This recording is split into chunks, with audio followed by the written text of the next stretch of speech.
पूरे भारत की भूमि पर कहीं ब्रह्मा जी के मंदिर नहीं है।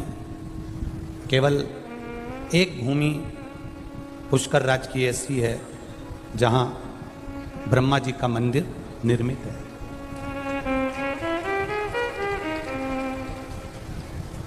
एक क्षण भर का क्रोध, एक क्षण भर का क्रोध माता सरस्वती को आया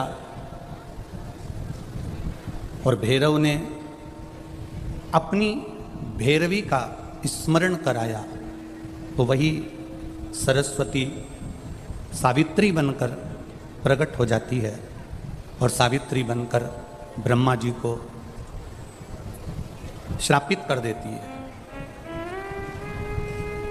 एक बात अपनी जिंदगी में उतार कर रखना कि जिससे तुमने विवाह करा है, जिसके साथ तुम्हारी शादी हुई है, जिसके साथ में तुम्हारा मंगल विवाह हुआ है, जिसके साथ तुम्हारी शादी हुई है, पाणी ग्रहण संस्कार हुआ है, विवाह हुआ है,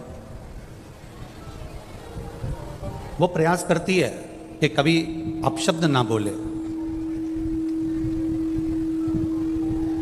पति भी प्रयास करता है कि अपनी धर्म पत्नी को आड़ा टेढ़ा शब्द का संबोधन ना दिया जाए।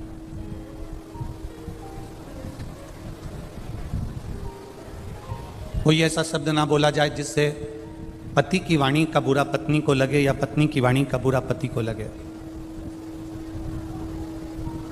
ऐसा कोई शब्द, ऐसा कोई संबोधन, ऐसी कोई वाणी पत्नी भी नहीं बोलना चाहती और पति भी नहीं बोलना चाहता। हमने एक बात पहले की कथा में कही, अगर आपके स्मरण में होगी तो आप लोगों ने अगर सुना होगा, अगर आस्था चैनल पर आप कथा सुनते होगे तो आपके स्मरण में होगी। हमने पहले भी कथा में कहा, ना पति बुरा होता है, ना पत्नी बुरी होती है, ना सास बुरी होती है, ना बहू बुरी होती है, ना भाई बुरा होता है, ना देवरानी बुरी होती है, ना जेठ बुरा होता है, ना जेठानी बुरी होती है, ना हम बुरे होते हैं, ना हमारा रिश्तेदार बुरा होता है। एक समय ऐसा हो जाता है जो हर एक व्यक्ति से बुराई उत्पन्न करा देता है। उस समय को हमें टाल देना।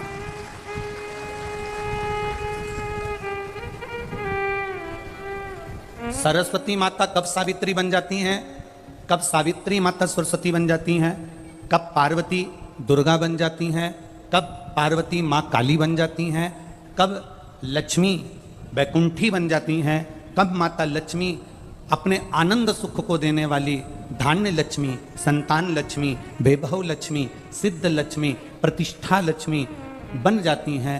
समय का कोई ठिकाना नहीं होता। व्यक्ति बुरा नहीं है। घर में आने वाली तुम्हारी बहू बुरी नहीं है। बहू कभी जिंदगी में बुरी नहीं होती। अगर बुरी होती तो वो तुम्हारे बेटे से शादी नहीं करती, पहले ही मना कर देती कि मेरे को इससे शादी नहीं करना। बुरी नहीं है, बहू बुरी नहीं है, सास बुरी नहीं है। सास अगर बुरी होती तो अपनी रकम को तुड़वा कर, अपने जेवर को तुड़वा कर बहू के लिए रकम नहीं बनवाती, बहू के लिए जेवर नहीं बनवाती।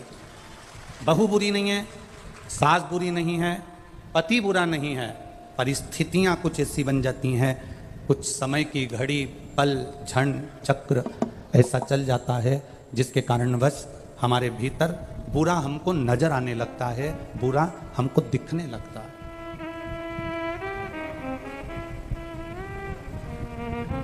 और जब हमको बुरा दिखने लगता है, जब हमको बुरा नजर आने लगता है, जब हमको बुरा सम्मुख में नजर आने लगता है, तो फिर हमारे यहां पर हमें अच्छा उसका बिल्कुल नजर ही नहीं आता। कुछ समय की गणना है।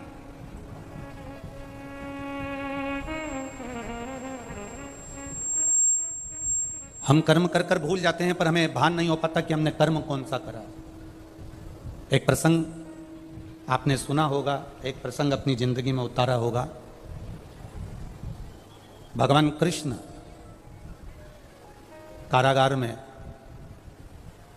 माता देवकी और वसुदेव को छुड़ाने के लिए गए, तब भगवान कृष्ण की जो उम्र थी वो 14 वर्ष की थी। कितने वर्ष के हैं? जम के बोलो जरा। 14 वर्ष। भगवान कृष्ण जब माता देवकी को छुड़ाने के लिए गए, वसुदेव जी को छुड़ाने के लिए गए, उस समय पर भगवान कृष्ण की उम्र 14 वर्ष की है। तो माता देवकी के जब कारागार से भगवान मुक्त कर रहे थे तो देवकी ने भगवान कृष्ण से पूछ लिया कि तू तो भगवान है, तू नारायण है, तू कृष्ण है, तू राम है, तू परमात्मा है, तू विष्णु है, तू दत्त है, और तू नारायण होकर परमात्मा होकर मुझे छुड़ाने में तू 14 साल लगा दिए और 14 साल के बाद तू मुझे छुड़ाने के लिए आ रहा है। कृष्ण, क्या 14 वर्ष के पहले तू मुझे छुड़ाने नहीं आ सकता था? देवकी माता ने अपने पुत्र कृष्ण से कहा कि 14 साल की तेरी आयु हो गई और 14 वर्ष के बाद तू मुझे छुड़ाने के लिए आया है। कृष्ण, क्या तू मुझे 14 साल के पहले छुड़ाने नहीं आ सकता था? भगवान कृष्ण ने कहा, माँ 14 वर्ष के पहले मैं आ जाता पर पुराना हिसाब पूरा नहीं हो पाता। माँ, जिस समय पर मैं राम बना था उस समय पर तूने केकई बनकर मुझे 14 साल के लिए वन भेजा था, इसलिए 14 वर्ष का हिसाब आज पूरा हुआ।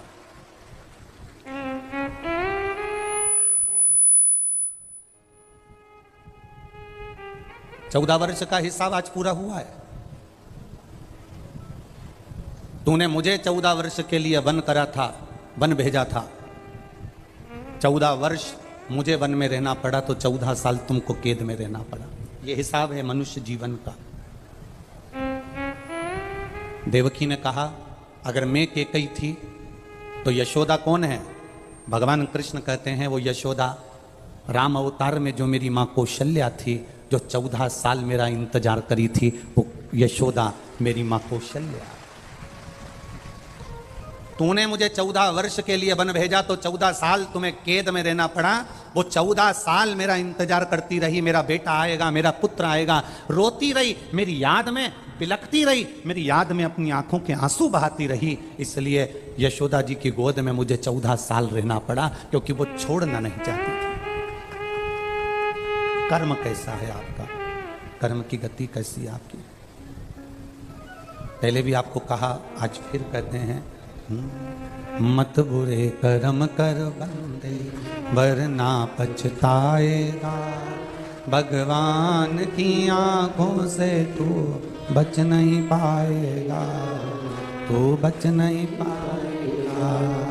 अरे ओ अज्ञानी मत करना दान, अरे ओ अज्ञानी मत करना दान।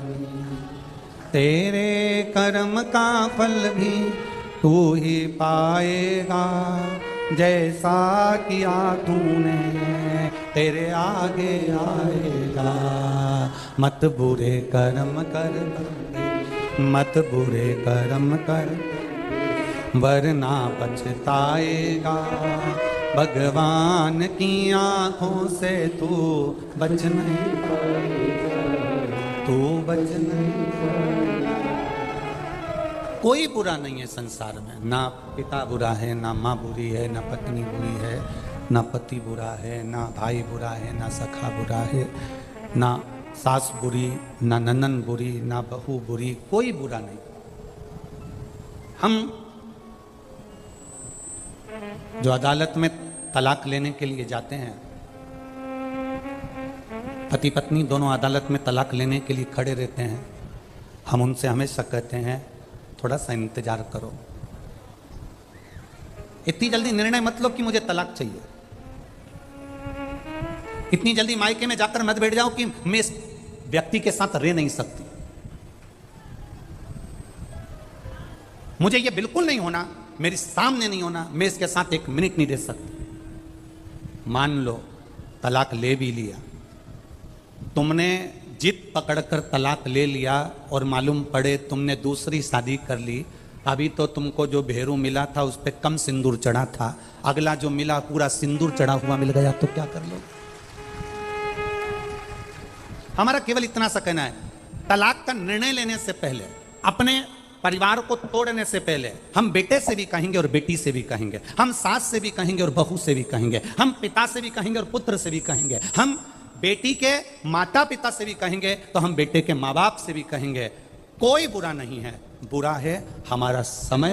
ये समय को थोड़ा निकल जाने दो, सब अपने आप अच्छा होते चले जाएगा। उस समय की कीमत को पहचान।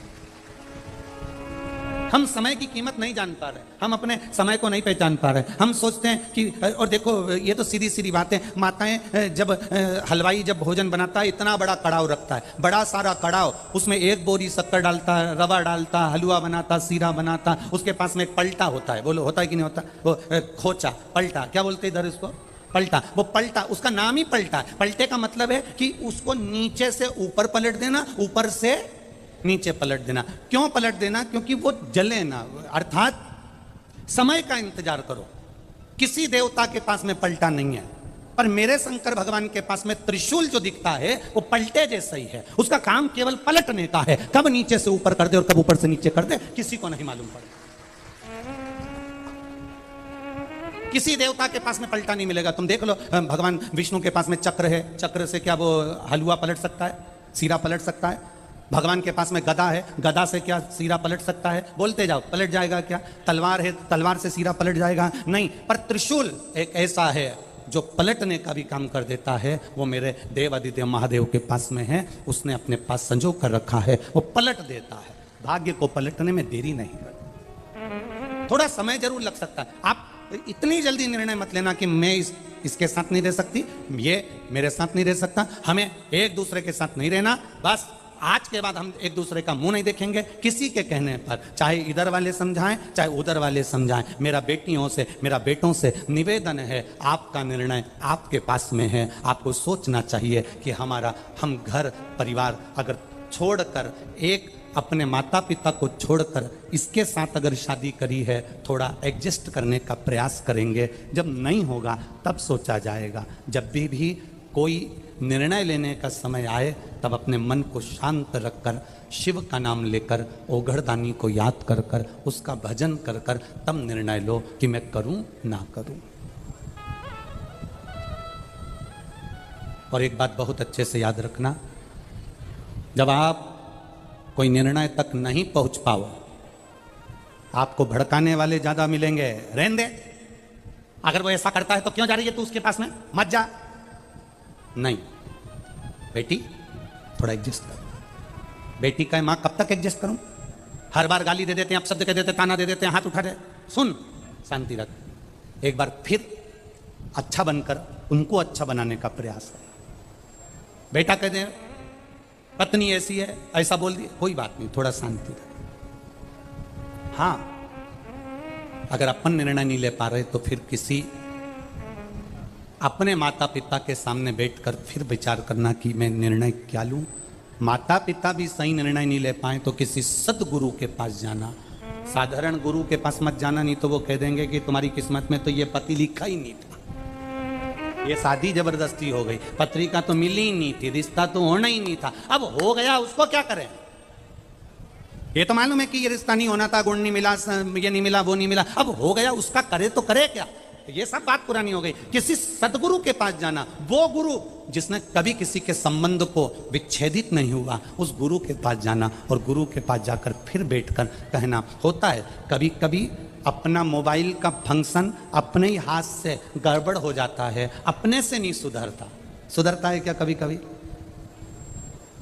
तुम्हारी उम्र 75 वर्ष की हो गई, तुमने भले कितना भी कमाया हो, कितने भी लोग तुम्हारा कहना मानते हो, पर कभी कभी तुम्हारा मोबाइल 75 साल के तुम हो गए फिर भी तुम्हारा मोबाइल तुम सुधार नहीं पाते।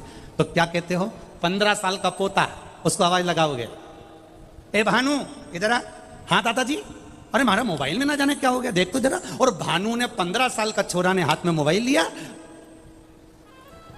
कर पुरा के दादाजी के दिया, दादाजी चालू हो गया। दादाजी ने कहा मैं 75 साल का, मुझे मोबाइल सही करना नहीं आए और ये 15 साल का सही कर जाए। कभी कभी अपना मोबाइल अपने से ठीक नहीं होता। तुम ये मत सोचना कि तुम बहुत उम्र वाले हो गए, हमने कोई धूप में बाल सफेद नहीं करे, हमने कोई ऐसा नहीं करा। इतनी अकड़ में मत रहना कि कभी कभी 75 साल वाले का भी मोबाइल 15 साल का छोरा सही कर जाता है। वो स्मरण रखना अपने पास। कभी कभी घर के छोटे भी अच्छा निर्णय दे जाते हैं, कभी कभी घर के बच्चे भी अच्छा निर्णय दे जाते हैं। अहंकार में निर्णय नहीं लिए जाते। तुम भले 75 साल के हो गए, तुम भले 80 साल के हो गए, तुम भले 70 साल के हो गए, कभी कभी मोबाइल घर का बच्चा सुधार देता है। और अगर बच्चे से भी नहीं सुधरता, घर के व्यक्ति से नहीं सुधरता, तो फिर मोबाइल को दुकान वाले के पास भेजा जाता है। दुकान वाला कहता है इसको 7 दिन तक यहाँ पड़े रहने दो, मैं कंपनी में भेजूंगा, कंपनी से सुधर के यहाँ आ जाएगा। बोलो सही है कि गलत है? कंपनी में जाएगा, वहां से सुधर कर आ जाएगा। कितना दिन लगेगा? का 7 दिन लगेगा। बस अगर तुम्हारी बुद्धि काम ना करे, तुम्हारा चित्त काम ना करे, सही निर्णय तुम अपने बेटा बेटी के लिए ना दे पाओ, तो फिर 7 दिन के लिए शिव पुराण में जाकर बैठ जाना। कंपनी में अगर जाकर बैठ गए तो मोबाइल ठीक हो सकता है। 7 दिन कंपनी में मोबाइल को ले जाकर पटक दो, ठीक हो सकता है। शिव पुराण मोबाइल सही करने की दुकान और पुष्कर राज कंपनी। अब 2 ही चीज एक ही जगह मिल गई तो तुम तो सुधर आए हो, फिर तो क्या सोच रहा हो? अब उसमें तुम्हारे को सोचने की जरूरत है क्या? यहाँ देखो बहुत अच्छा एक हम कहना चाहेंगे, जिन 1999 में हमने जब पहली कथा गीता भाई पारस सर ने जब करवाई थी, तो वो गीता भाई पारस सर इसी पुष्कर की रहने वाली और इन्हीं ब्राह्मण परिवारों में से थी जो हमारे सीहोर रह रहे। और यहाँ कई ब्राह्मण पुरोहित परिवार ऐसे होंगे जिनकी वो रिश्तेदार भी लगती होगी। किनकी रिश्तेदार? खड़े होना जरा आप लोगों के, इन लोगों के रिश्ते में भी है। और कल हमारे वो पुरोहित जी हमको जो दर्शन कराने गए उनके भी रिश्ते में है। ये एक सहज वाली बात है। तो हमारे को तो हम ये कहेंगे कि हम यहाँ कथा करने के लिए अगर आए हैं तो हमको तो ऐसा लगता है कि हमारे परिवार में ब्रह्मा जी ने नहीं, यहाँ ब्राह्मणों ने कहीं ब्रह्मा जी से कहा होगा, तो यहाँ शंकर जी की कथा यहाँ हो रही। ये शिव तत्व है, ये शंकर की उदाहरण। पुष्करणी ब्राह्मण गीताबाई पारस सर पुष्कर की रहने वाली थी, जिन्होंने पहली कथा का स्मरण करा।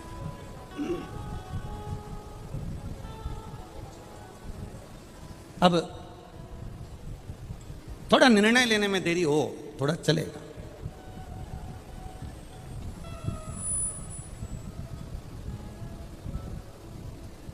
कल एक पत्र आया था, उस पत्र में किसी बहन ने लिखा था कि ब्राह्मण, संत, गुरु, साधु, सन्यासी, इनको तो माया से मतलब नहीं होना चाहिए, पैसे से मतलब नहीं होना चाहिए, फिर ये धन क्यों लेते हैं, पैसा क्यों लेते हैं? अब राजस्थान वाले हैं, जरा प्रश्न थोड़ा भारी करते हैं।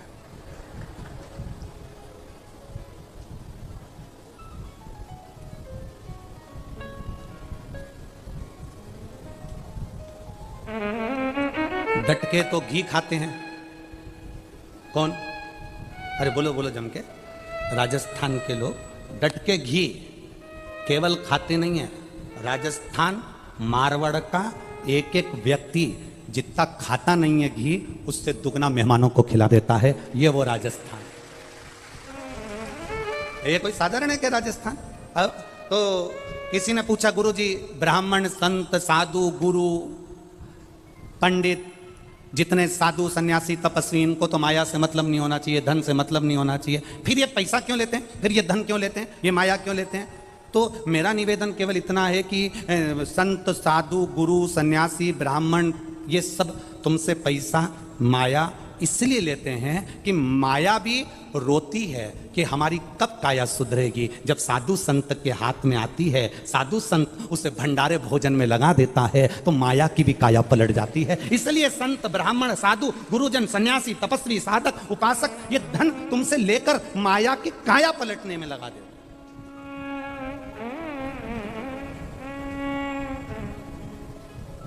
आप करो भगवान का भजन, मना नहीं, आप करो शिव का स्मरण, मना नहीं, आप करो शंकर की भक्ति, मना नहीं, पर उसमें कभी कभी ऐसा होता है कि काया पलटने के लिए एक बार जलंधर एक बार जिनकी पत्नी वृंदा भगवान नारायण की उपासक, एक बार जलंधर जा रहा था और जलंधर जाते जाते माता पार्वती जी को कैलाश के ऊपर देख लिया जलंधर ने।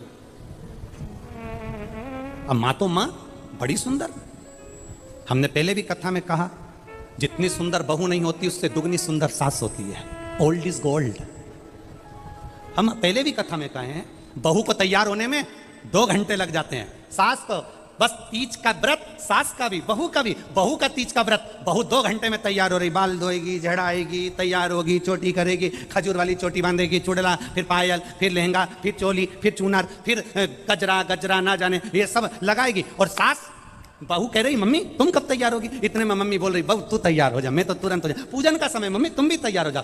बहू 4 बजे से तैयार होने में पिली, तब जाके 7 बजे भी पूरी तैयार नहीं हो पाई। सास ने कहा हो गई, बस अब भी आई, अब भी तुरंत कमरे में गई, आधा घंटा फिर निकल गया, 7:30 बज गई। और सास स्नान करी, अंदर गई, 2 मिनट में चोटी करी, एक साड़ी उसने अपनी पुरानी निकाली और पटला पटली लगा के जो सास पहन के बाहर आई, इतने में तो बहू की जान जल गई। डोकरी के देखे तो सरी कई सुंदर लग रही है, ऐसे सुंदर, गजब। कारण क्या है? क्रीम की चमक 6 महीने रहती है, 4 दिन रहती है, 8 दिन रहती है, 4 साल 5 साल रहती है। पर सास जो भगवान की भक्ति में डूबी रहती है, अच्छे कर्म की चमक जिंदगी भर रहती है। उसको जरूरत नहीं है बहुत साज और श्रृंगार करने की, उसको बिल्कुल जरूरत नहीं है। वो बस अपनी मस्ती में रहती है। गई अंदर, और कभी कभी तो उसको अगर लाली लगाना भी नहीं आती ना, तो उसमें से ऐसे लेके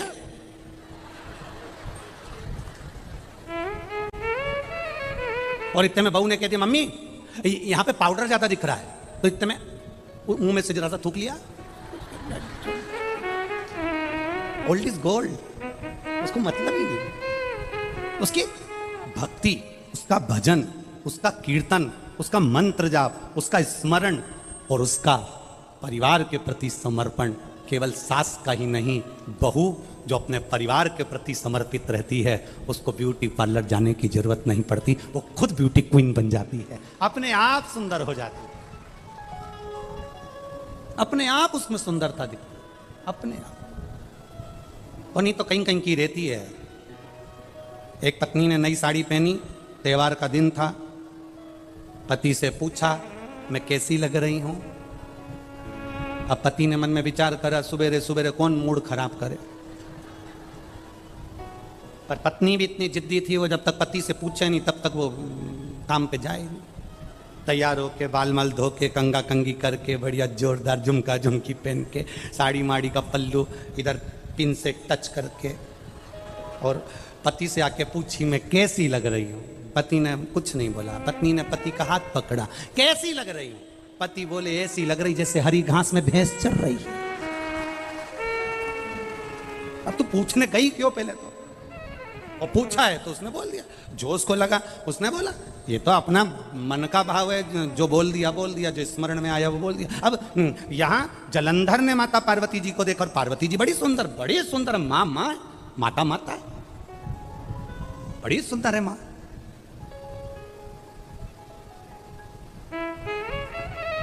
जलंधर ने देखा कि पार्वती जी बड़ी सुंदर हैं। अब जलंधर ने मन में विचार करा कि कुछ भी हो, पार्वती को मैं अपनी पत्नी बनाऊंगा।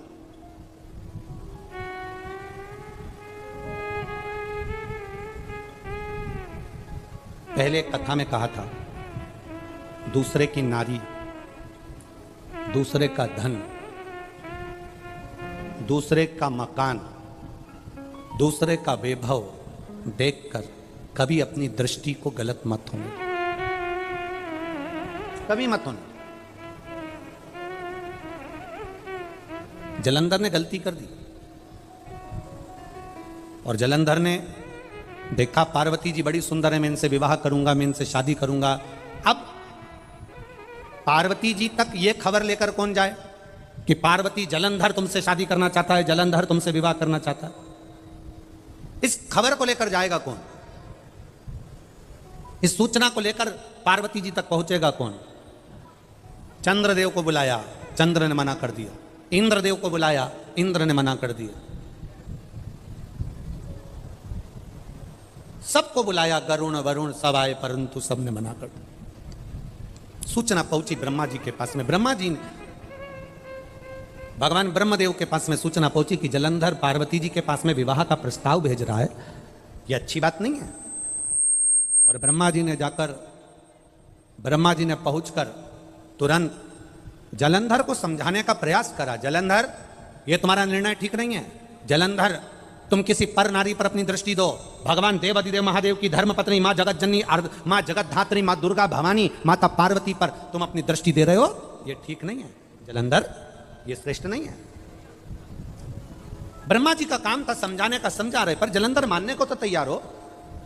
कभी कभी ऐसा हो जाता है, बेटी को समझाया जाए तो नहीं मानती, बेटे को समझाया जाए तो नहीं मानता, सास को समझाया जाए तुम चुप हो जाओ, नहीं मानती, ससुर को समझाया जाए तुम चुप हो जाओ, नहीं मानते, भाई को समझाया जाए तुम चुप हो जाओ, नहीं मानते। फिर वही बात है, समय की घड़ी ऐसी चलती है जिस समय पर क्रोध जब उपजता है कोई मानने को तैयार नहीं होता, और जब पूरा काम बिगड़ जाता है तब सब आंख से आंसू ढालकर फिर रोते हैं, चुप बैठे रहते हैं। जलंधर को समझाया, जलंधर को समझाने का प्रयास करा, जलंधर को समझाने के लिए अग्रण्य आए। ब्रह्मा जी ने जलंधर को समझाने का प्रयास करा, ब्रह्मदेव ने जलंधर को समझाने का प्रयास किया, समझाया, नहीं माने। कोई राजी नहीं हुआ कि पार्वती जी के पास में विवाह का प्रस्ताव कौन लेकर जाएगा। केतु को बुलाया, केतु राजू नहीं हुआ। राहु को बुलाया तो राहु से जलंधर ने कहा, जब पार्वती के साथ अगर मेरा विवाह हो गया तो मेरा जो राज्य है राहु तुझे दे दूंगा। लालच आ गया, लोभ बढ़ गया, लालच बढ़ा।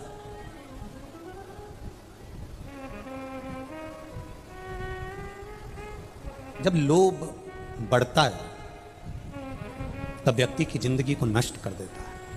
बड़ा लोभ व्यक्ति के जीवन को नष्ट करता है। लोभ, दुकान पर बैठे हो, सुबह 8 बजे से लेकर सुबह रात्रि को 9 बजे तक तुम्हारी दुकान खुली रहती है। त्योहार आया, तुमने दुकान को और लंबा समय तक खोलना प्रारंभ करा, शरीर में रोग बढ़ता चले गया, शरीर में कष्ट बढ़ता चले गया। बड़ा लोभ बढ़ा, शरीर बेकार, शरीर में कष्ट आया। एक चीज पुष्कर राज की धरा पर हमको सुनने को भी मिली और देखने को भी मिली। इतनी कथा करने के लिए सारे भारत की भूमि पर, देश में, प्रदेश में, जहाँ जहाँ लोग बुलाते हैं वहाँ वहाँ जाते हैं। ये कथा होने के बाद में ये 11 तारीख को पूरी हो जाएगी। 12 तारीख को अलवर राजस्थान में 1 बजे से 4 बजे तक वहाँ चालू हो जाएगी, अलवर की भूमि पर चालू हो जाएगी। पर एक चीज देखने को मिली पुष्कर राज में, जब परसों के दिन पानी आया, कल रात्रि को फिर पानी आया और खूब पानी गिरा, तो बड़ा सुनकर बड़ा अच्छा लगा। जब भक्तों ने मैसेज करा सीहोर कुबेरेश्वर धाम पर, और कुबेरेश्वर धाम से आशीष जी के पास में मैसेज आया कि गुरु जी को कहना कि पुष्कर राज में जहाँ कथा चल रही है उस कथा के आसपास में जो होटलें हैं, धर्मशालाएं हैं, जैसे ही रात्रि को पानी आया तो पंडाल की व्यवस्था देखते हुए सारे होटल वालों ने अपने अपने दरवाजे खोल दिए और सबको अपने अपने होटल में प्रवेश दे दिया। उसमें लिखा, किसी होटल वाले ने शंकर के भक्त से 1 रुपया नहीं लिया और उन्होंने कहा पानी आ रहा है, आप अंदर जाके सो जाओ। एसी के रूम खोल दिए। मैं प्रणाम करता हूं पुष्कर राज के ऐसे भक्तों को, दंडवत प्रणाम करता हूं, आपकी भक्ति को नमन करता हूं। साधुता है। कोई होता है जब इतना पानी गिर रहा है, इतने सारे भगत आ रहे हैं, तो लोग उसका फायदा उठाते हैं, लोग उसका फायदा उठाते हैं। और धन्य है पुष्कर राज की ये पावन धरा, और धन्य है राजस्थान के निवासी, आपको दंडवत प्रणाम है जिन्होंने इतनी सेवा करी। साधु है, आपको साधु बात। बोल पुष्कर राज भगवान की। साधुता है आपको, बहुत बहुत साधु। होटल, अटारी, महल, संपदा, सत्ता, वैभव सब यहीं छूट जाना है, पर इतने शंकर के भक्तों के लिए आपने जो व्यवस्था करी है, इतने शंकर के भक्तों को जो आप पानी पिला रहे हो, भोजन करा रहे हो, या किसी ना किसी रूप में इनकी सेवा कर रहे हो, खाली नहीं जाएगा। तुम्हारी सेवा का फल मेरा महादेव 3 महीने में लौटा कर जाएगा, निश्चित। वो सहज नहीं है महाराज। बोल बम का नारा है, बोल बम का नारा है। सहज नहीं है मेरा महादेव, सरल नहीं है मेरा महादेव। हिसाब पूरा रखता है।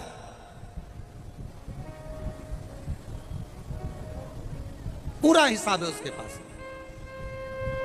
राहु के मन में लोभ जागृत हो गया।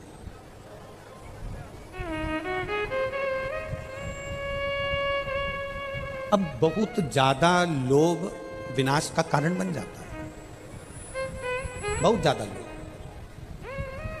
और राहु के हृदय में जब लोभ जागृत हो गया, राहु के हृदय में जब लोभ आ गया, क्योंकि जलंधर ने कहा कि राहु अगर पार्वती से मेरी शादी हो गई, पार्वती से मेरा विवाह हो गया, तो मेरा जो राज्य है, जलंधर कह रहा है, मैं पूरा राज्य तुमको दे दूंगा।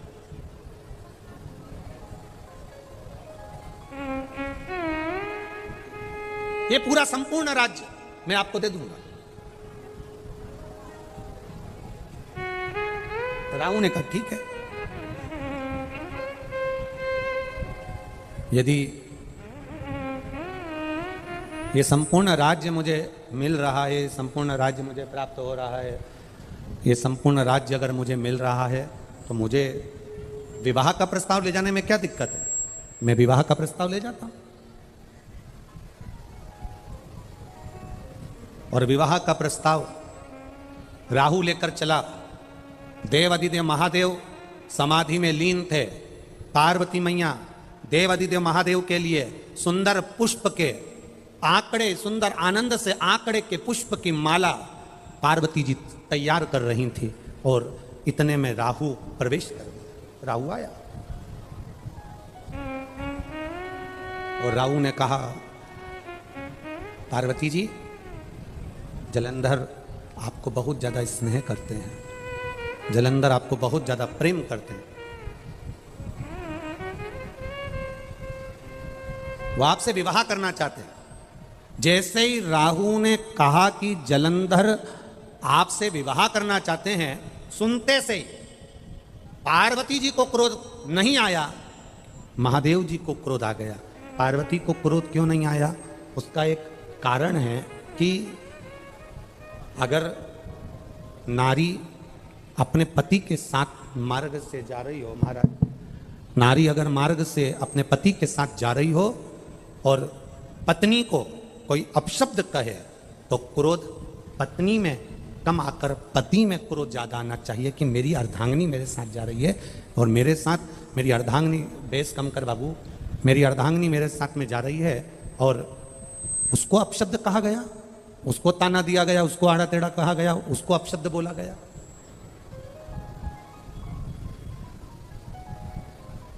पहले तो एक हिम्मत बांधो,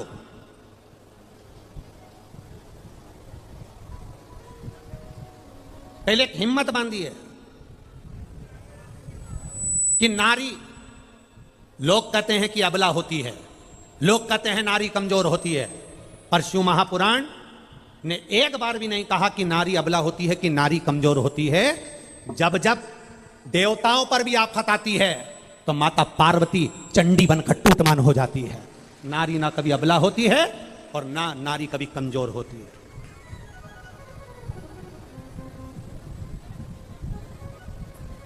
ये दुनिया के लोगों ने एक कह दिया नारी कमजोर है। नारी काहे की कमजोर है? किस बात से कमजोर है नारी? हमने पहले भी कथा में कहा, कोई विधर्मी आपको निगाह उठाकर नहीं देख सकता। अगर आप स्वयं अगर पद्मावती और झांसी की रानी हो तो दुनिया में किसी की सामर्थ्यता नहीं कोई आपको निगाह उठाकर देख ले। आप में वो बल होना चाहिए, आप में वो सामर्थ्यता होना चाहिए। कैसे? कोई देख ले भला, कोई किसी पर कोई कमेंट्स कर दे भला, कोई किसी को अपशब्द बोल दे भला? नहीं। पार्वती मैया को क्रोध नहीं आया, पर देवादिदेव महादेव को क्रोध आ गया। पार्वती जी ने केवल राहु को घूर कर देखा, एक टकटकी लगाकर राहु को पार्वती जी ने घूर कर देखा। उतनी देर में तो पार्वती जी के देखते से राहु की आंख में से आंसू टपकना प्रारंभ हो गए। जरा विचार करना, अगर कोई कुछ कह दे तुमसे और स्त्री मात्र अगर घूर के देख ले तो अच्छे अच्छे के पसीने छूट जाते हैं, वो नारी हुआ करती है, वो नारी हुआ करती है।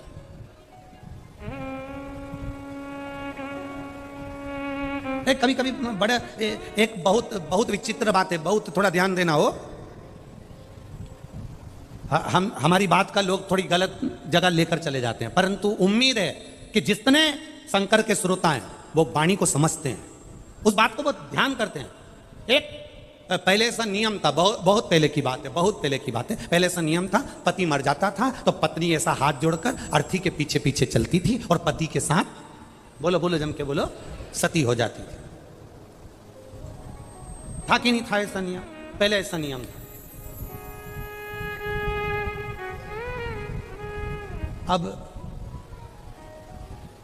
एक पति ने अपनी पत्नी से कहा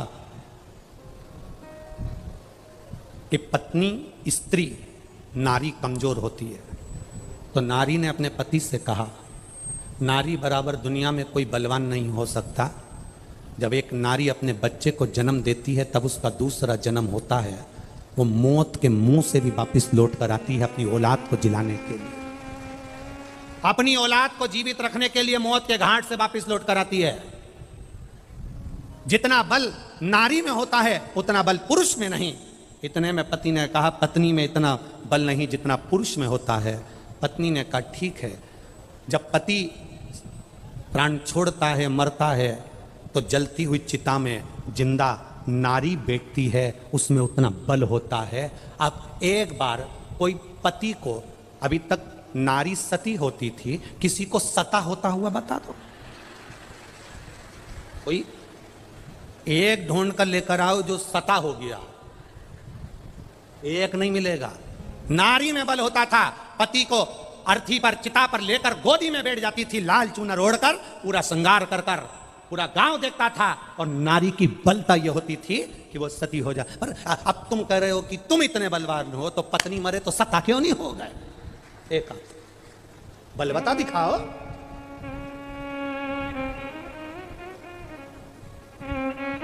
स्त्री कमजोर नहीं है, नारी कमजोर नहीं है।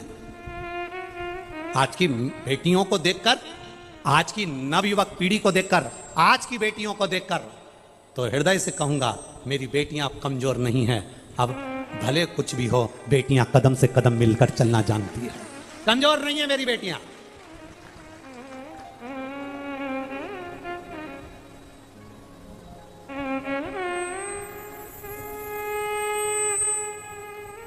कदम से कदम मिलाकर चलना जानती है। अब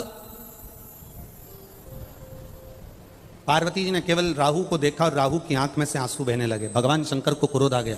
इतना क्रोध देवादिदेव महादेव को आया, इतना क्रोध आया, इतना क्रोध आया कि क्रोध के कारण जैसे शंकर भगवान को क्रोध आया था और ब्रह्मा जी के समय पर नख से अपने पैर के अंगूठे के नख को तोड़ा और काल भैरव को प्रकट करा, काल भैरव से कहा कि ब्रह्मा का सिर काट दो, ऐसे ही शिव जी को जलंधर का विवाह प्रस्ताव जो राहु लेकर आया था उसको देखकर क्रोध आ गया। और इतना क्रोध मेरे महादेव को आया कि उनके क्रोध से एक गण प्रकट हो गया।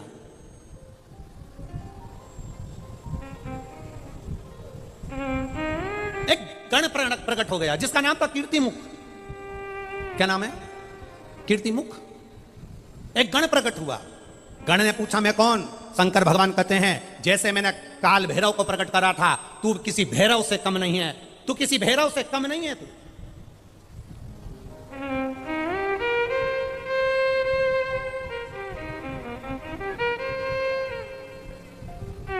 तू किसी भैरव से कम नहीं है।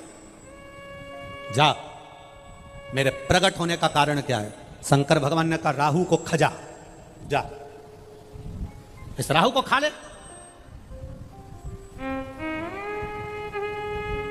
अब राहु तो भागा।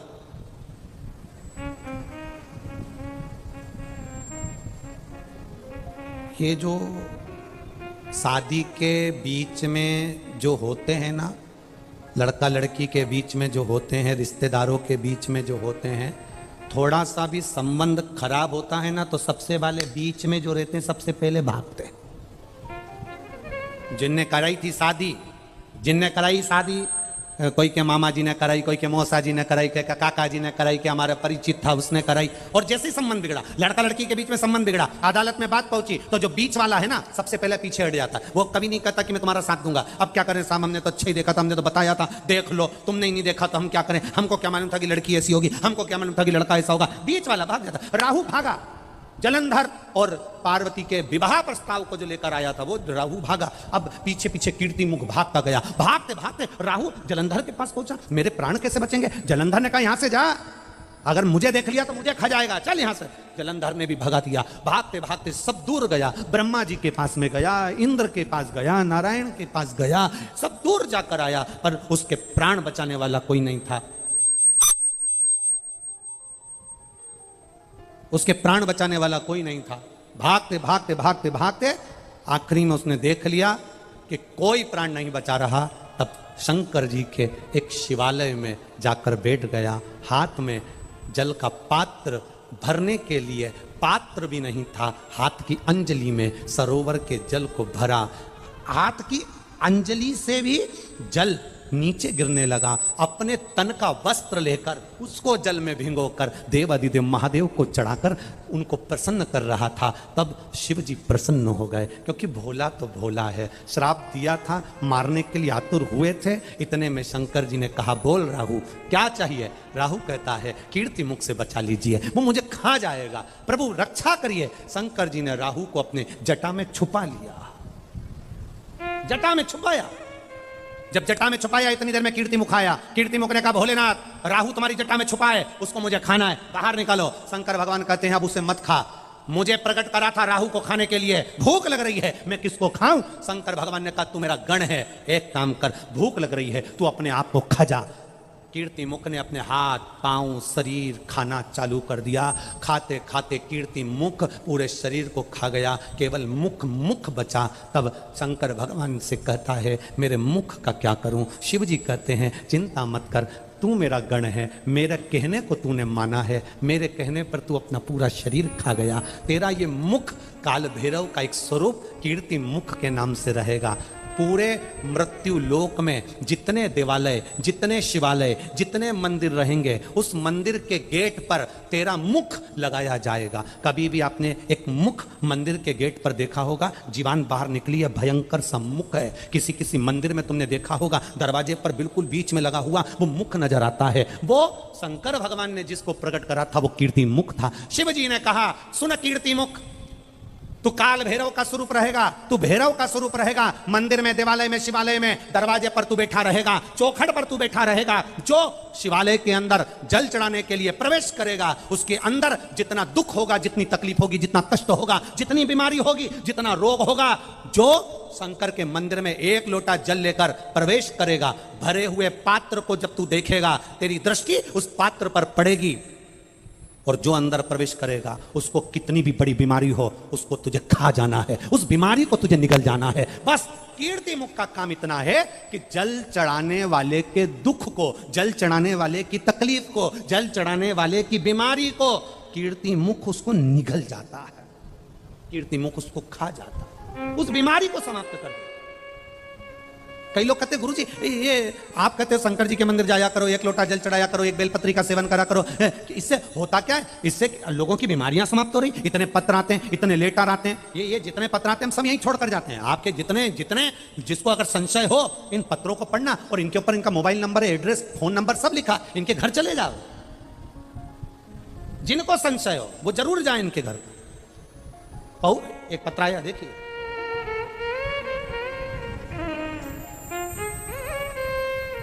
गुरुजी मैं बबलू कंवर निवासी परबतसर जिला नागौर की रहने वाली हूँ। कहीं बैठी हो तो हाथ हिला सकती हैं। बबलू कंवर निवासी परबतसर जिला नागौर की रहने वाली हूँ। कहीं बैठी हो तो अपना हाथ हिला सकती हैं। कहीं पर भी बैठी हो दोनों हाथ हिला सकती हैं अपने। कहीं दिखे तो हाथ ऐसा जरूर हिलाएं एक बार। मैं बबलू कंवर निवासी परबतसर जिला नागौर की रहने वाली। पिछली सालासर कथा में आप राजस्थान के सालासर में आए थे। आप कहते हो पंडाल में बैठकर कथा सुनते समय जो मांगते हो वो मिलता है। मैं भी अपने नागौर जिले से आई और मैंने सोचा चलो सालासर जी में महाराज कहता है तो अपन मांग कर देखें। पिछली सालासर की कथा में मनोकामना लेकर आई थी और बाबा ने मेरी मनोकामना पूरी करी। मेरे जमाईसा की नौकरी की मनोकामना लेके आई थी गुरुदेव, बाबा ने पूर्ण करी। मेरे जमाईसा 5 मई 2023 को रेलवे में उनकी नौकरी लग गई, इसलिए मैं यहां प्रणाम करने के लिए आई। शिव उदारता क्या है? आप अगर शंकर के मंदिर जा रहे हो, आप शिव महापुराण की कथा में पहुंच रहे हो, हाँ हम ये मानते हैं। कोई कह रहा था गुरुजी ये पुष्कर का मेला लगता है, बहुत लाखों लोग आते हैं, पर इतनी भीड़ आ जाएगी, ये पुष्कर मेले का ग्राउंड छोटा पड़ जाएगा, ये कभी सोचा नहीं था, ऐसा अनुभव नहीं सोचा था। हम कह रहे हैं आए हो आप, कथा में पहुंचे हो आप, पंडाल में बैठे हो आप, केवल पंडाल में नहीं बैठे हो। जितने दिन तक शिव महापुराण की कथा जिस भूमि पर होती है वो भूमि भूमि नहीं रहती।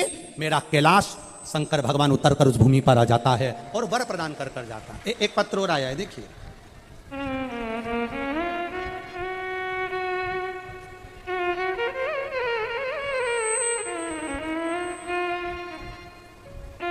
सुनील बाथम, मंजू बाथम, नगर अजमेर, पियर भोपाल मध्य प्रदेश का है। कहीं बैठी हो तो हाथ हिला सकती हैं। सुनील बाथम, मंजू बाथम, नगरा अजमेर, कहीं बैठी हो तो हाथ हिला सकती हैं। दिख गई क्या? अच्छा उधर हैं तो हाथ हिला दीजिएगा दीदी, आप जहां पर भी बैठे हो दोनों हाथ हिला दीजिएगा। गुरुदेव 12 साल से संतान का सुख नहीं था, सब जगह से मना कर दिया गया था कि तुम्हें संतान नहीं होगी। ऐसा कोई देवता का स्थान नहीं, कोई देवी का स्थान नहीं जहां नहीं गए, प्रणाम नहीं करा, संतान का सुख नहीं हुआ। आपकी कथा 2 साल से सुनना प्रारंभ करा, इसके पहले 1 साल पहले और सुनी, ऐसे 3 से 3.5 वर्ष कथा का स्मरण किया। पहली बार जब कथा सुनी 3 वर्ष पहले, तब बाबा की कृपा से टीवी के सामने बैठकर वर मांगा कि बाबा 12 साल हो गए, संतान का सुख नहीं, कृपा करना। शिव की करुणा का हम क्या वर्णन करें बाबा। गुरुजी 12 साल के बाद मेरे भोलेनाथ ने सफ़ेद आंकड़े का प्रयोग करा तो मेरे घर में बेटे का जन्म हुआ। मेरे बेटे को मैं यहाँ प्रणाम करने के लिए लेकर आई हूँ। 12 वर्ष के बाद संतान का सुख दिया है, जिसका फोटो में लगा रही हूँ। बच्चा आया है क्या साथ में? उनके साथ अगर बच्चा आया हो तो आस्था चैनल वाले टीवी पर दिखा देना। अब इतनी दूर से बच्चा कैसे आएगा यहाँ, तो टीवी पर दिखा दो उसको। बच्चा आया हो तो उसको गोदी में ले लो माँ। 12 वर्ष के बाद बच्चे का फोटो आप टीवी पर जो फोटो लगाया है उसका भी स्मरण कर सकते। 12 वर्ष के बाद। और महाराज खाली ना जाता कोई दर से तुम्हारे, खाली ना जाता कोई दर से तुम्हारे, मैं भी खड़ा हूँ नन्ही बांह अपने हृदय से लगा लो, लगा लो, गिरा जा रहा हो, उठा लो, उठा लो। आपकी भक्ति का बल बढ़ा लो, आपके स्मरण का बल बढ़ा लो। जो मंदिर के अंदर जाए, जो 1 लोटा जल चढ़ाने के लिए जाए, जो शिवालय में प्रवेश कर जाए, 1 लोटा जल जो महादेव को समर्पित करने के लिए जाए, शिव कथा कहती है कीर्ति मुख, तो उस चौखट पर भैरव के रूप में विराजमान होना और उसके दुख को तू खा जाना, उसकी तकलीफ को तू निकाल लेना, उसके बीमारी को तू समाप्त कर देना। बस मंदिर की चौखट, लोग कहते हैं मंदिर जाने से क्या फायदा होता है, मंदिर में प्रवेश करने से क्या होता है, मंदिर के अंदर जाने से क्या होता है, शिवालय में जाने से क्या होता है, शंकर के मंदिर में प्रवेश करने से क्या होता है। उसका एक फल है, आप मंदिर के अंदर पांव रखकर देखो तो, आप भीतर प्रवेश कर कर देखो तो। कई लोग कहेंगे हमारे पुष्कर में कथा हो रही है, हमारे पुष्कर में कथा हो रही है। कई पुष्कर के लोग भी ऐसे होंगे जो भीड़ को देखकर यहां तक पहुंच भी नहीं पाएंगे।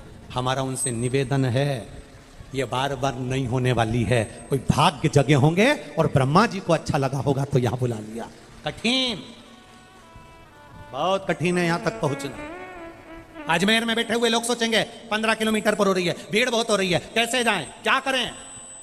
कुछ तो होगा शिव पुराण में जो ये जयपुर से, बीकानेर से, फलोदी से, राजस्थान में ना जाने कहाँ कहाँ से, पंजाब, हरियाणा, ऐसी ना जाने कहाँ कहाँ से यहाँ हैं। कुछ तो इनकी झोली में बाबा ने भरा होगा, तब तो ये यहाँ पहुँचे हैं और बाबा लुटाने के लिए आया। और अगर आप उसके दरवाजे तक पहुंचकर नहीं लूट पाए तो तुम्हारी जिंदगी बेकार है महाराज।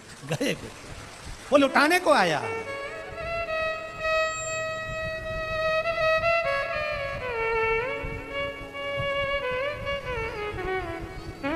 वो लुटा रहा।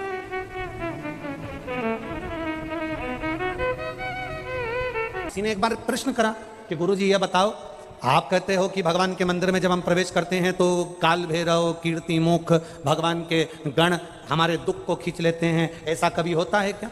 हम उनसे निवेदन करना चाहेंगे, ये बारिश का जो पानी गिरता है, ऊपर पानी जाता कैसे है? बोलो जम के।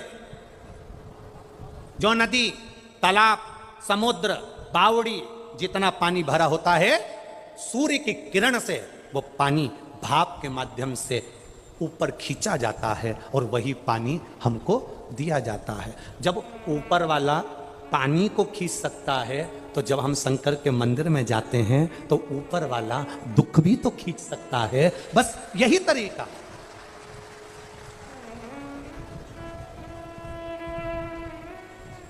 यही एक रूप है।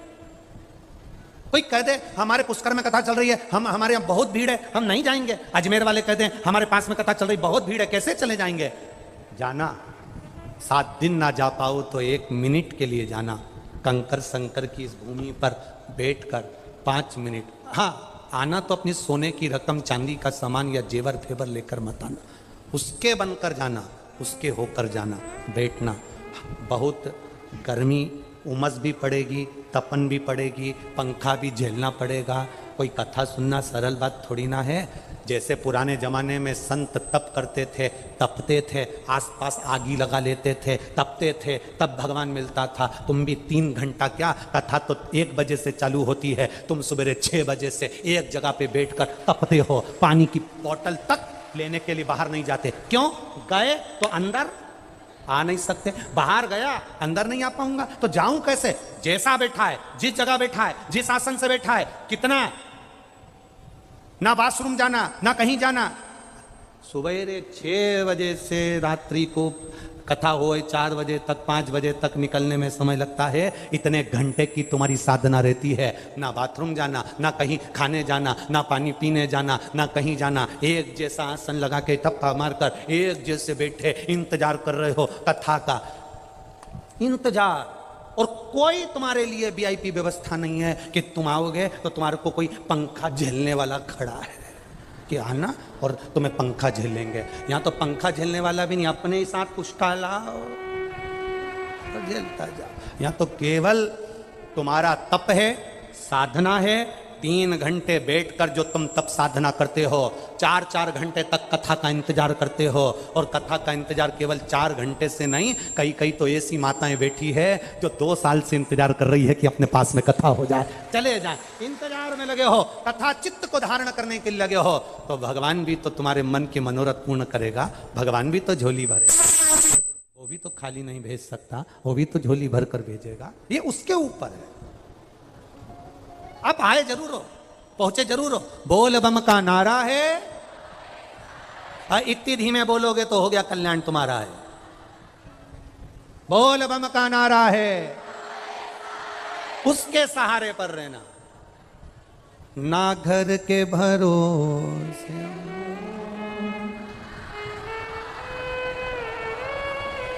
बहुत जोरदार, नजर उतार दूं तुम्हारी, कितनी जोरदार गाया, इतना जोरदार। बस यही तो आवाज चाहिए। हम वही सोच रहे थे राजस्थान वालों की आवाज कहां चली गई, आज आ गई। भोलेनाथ ने कृपा कर दी, पुष्कर राज बाबा ने। हाँ बोल दो मेरे बाबा का,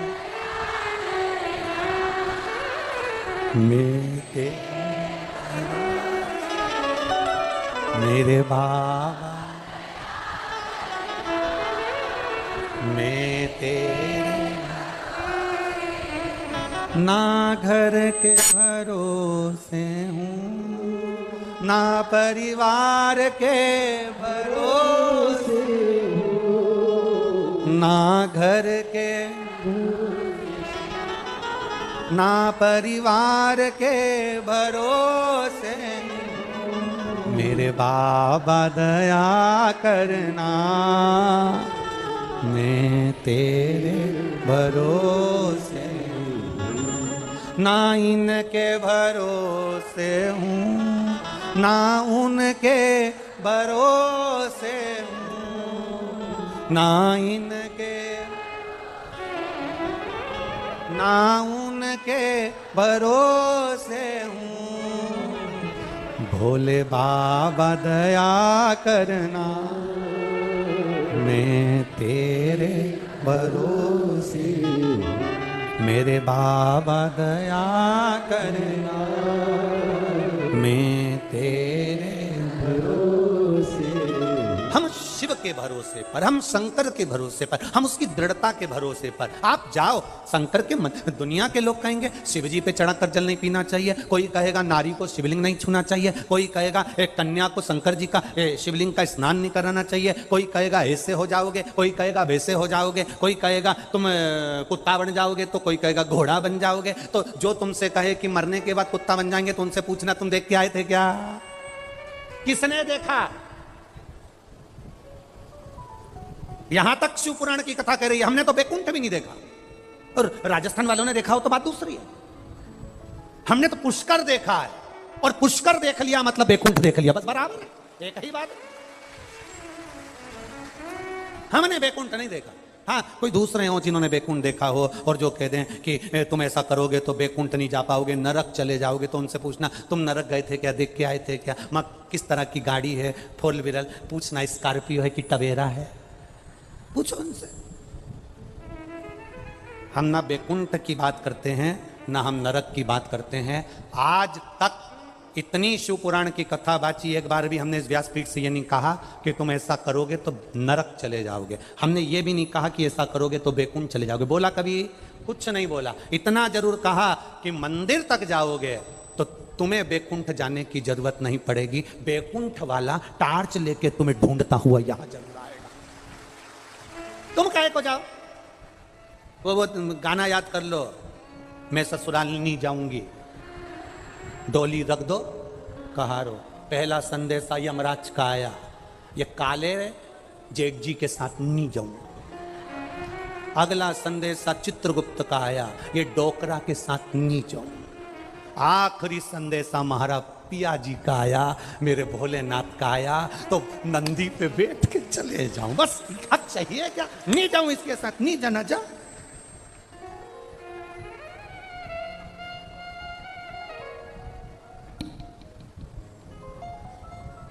अरे हम तो दिन रात बाबा को मनाने में, बस उसकी आराधना में। अरे मंदिर लगी रोशनी भो जाऊं कैसे, मारा रुसी गया भोलेनाथ मनाऊं कैसे। ओ तांबा का हंडा में, अरे तांबा का हंडा में का तो धरो पानी, अरे नहाए नहीं भोला नीलाऊ कैसे, तुम्हारा रूसी गया भोला नाट मनाऊं कैसे। अब हम परमात्मा को रिझाएं कैसे, हम उसको मनाएं कैसे? अरे सोना की थाली में भोजन परोसा, अरे सोना की थाली में भोजन परोसा, अरे खाए नहीं भोला खिलाऊं कैसे, मारा रुसी गया भोला ना मनाऊं कैसे। अब वो खाए नहीं तो खिलाऊं कैसे, नहाए नहीं तो नहाऊं कैसे, ये अपने ऊपर है। हम जाएं महादेव को रिझाएं, शंकर को हम जब रिझाएंगे तो हमारा जीवन सार्थक होगा। जब जीवन सार्थक होगा वो दुख को खींचेगा, कष्ट को खींचेगा, बीमारी को खींचेगा, तकलीफ को खींचेगा, सारी समस्या का हल हम उसके मंदिर में उसको रिझाने के लिए पहुंचे। हम धन दौलत संपदा सत्ता वैभव, कोई कहता है सीवर वाला महाराज तो टोट के बता देता है, उपाय बता देता है, तो हम तो तुम जो समझो ना, टोटका समझो, उपाय समझो, कुछ भी समझो, पर कैसे भी जाओ, पर शंकर के मंदिर जाओ, अपना दुख मिटाने के लिए जाओ, शिव को पाने के लिए जाओ, तुम जाओ तो।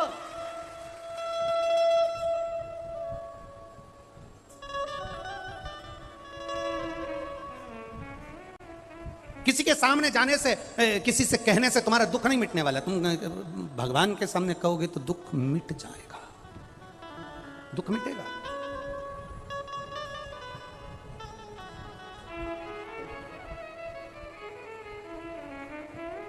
कहने से कटता है। एक बार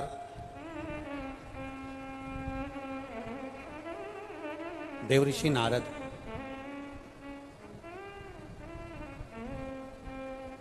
जिनके भीतर अहंकार आ गया, तब साधना करी उन्होंने और अभिमान भीतर समाता गया, समाता। शिव जी काम को नहीं जीत पाए, मैंने काम को जीता, अहंकार आ गया। मना करा था, भोलेनाथ जी ने कहा था कि यह बात आप देवऋषि नारद नारायण को मत कहना। शंकर भगवान ने कहा कि नारायण मेरी निंदा कभी नहीं सुन सकते।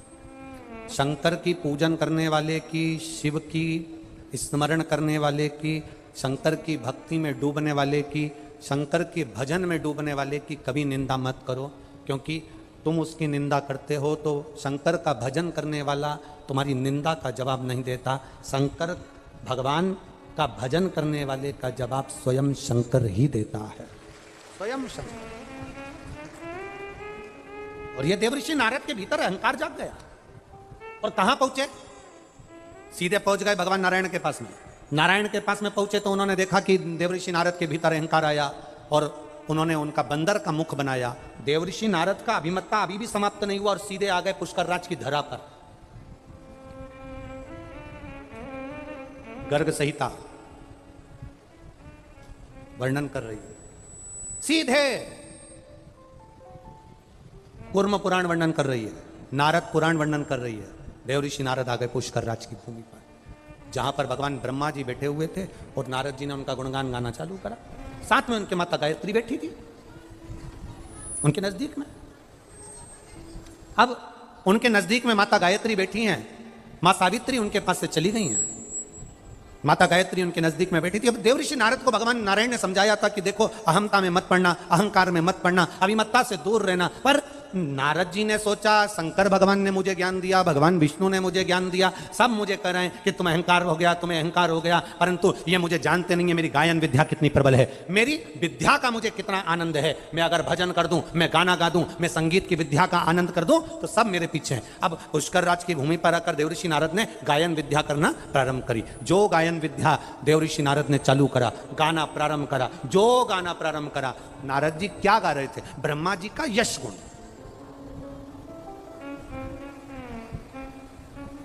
आप किसी का यश गुण गाइए, वो बड़ा प्रसन्न होगा। आप कह दो हमारी बिमला जी बहुत जोरदार है जी, बिमला जी का कई कहना ऐसा काम करे, पूरा शादी का काम हमारी बिमला जी संभाल लेती, पूरा शादी का। बिमला जी तो फूल के गेंदा फूल हो गई। अब शादी में सारे घर के लोग होटल में एंजॉय कर रहे हैं और बिमला जी घर संभाल रहे, क्योंकि चढ़ा दिया ऊपर। सारे घर के लोग होटल में एक से बढ़कर एक आइटम खा रहे, दही बड़ा ने, चाउमीन ने, चमक लड्डू ने, आइसक्रीम सब खा रहे, और बिमला जी फोन लगा रही, मैं सुबह से भूखी हूं, खाना भेजो। जी तुम्हारे पास खाना नहीं पहुंचा? इतने में उन्होंने अपने नौकर को भेजा, जीजी को टिफिन दे के आ, ठंडा और फूल, गेंदा फूल और फूल।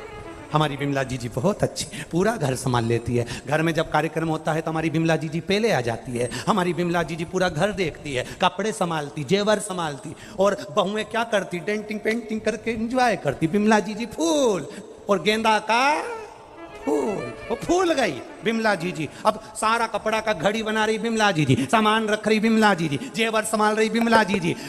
दरवाजे पर एक भी बंदूक वाला गार्ड छोड़ने की जरूरत नहीं पड़ी। गार्ड छोड़ते तो 800 रुपए रोज देना पड़ता। अंदर बैठी, अरे बोलो तो, बिमला जी फूल। कौन सा? गेंदा का फूल संभाले। और बाद में शादी पूरी होने के बाद सबकी विदाई हुई, सबको साड़ी दी, सबको डब्बा दिया, सबको गिफ्ट आइटम दिया। बिमला जी को कौन सा ज्यादा दे दिया? फूल, गेंदा का फूल। और कर करके मर गई बेचारी बिमला जी। और आखिरी में मिला क्या? जी तुम घर में थी, तफेला पड़ा था, उठा लेती। जी मैं अंगूठी रख के गई थी, वो कहां गई? आखिरी में मिला क्या? अपयश, इसलिए कोई तुम्हें चने के झाड़ पे चढ़ाए, खूब प्रेम से के बिमला जी जी, बिमला जी जी, बिमला जी जी, बिमला जी जी कह देना, काय की जी, मैं तो चंडी देवी ना चढ़िए। अब ब्रह्मा जी का गुणगान देव ऋषि नारद गा रहे थे। पुष्कर राज की धारा, माँ गायत्री बाजू में बैठी, अब माता गायत्री पास में बैठी और पुष्कर राज में ब्रह्मा जी का गुणगान देव ऋषि नारद गाए।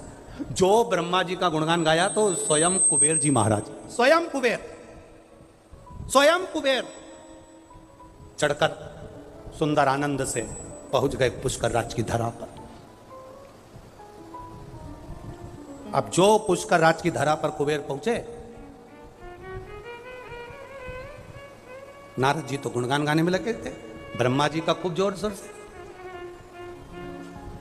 इतने में नारद जी ने जो कुबेर को देखा और देखते से ही कहा कि ये कुबेर के धन में जो खजाना नहीं, वो खजाना मेरी वाणी में है।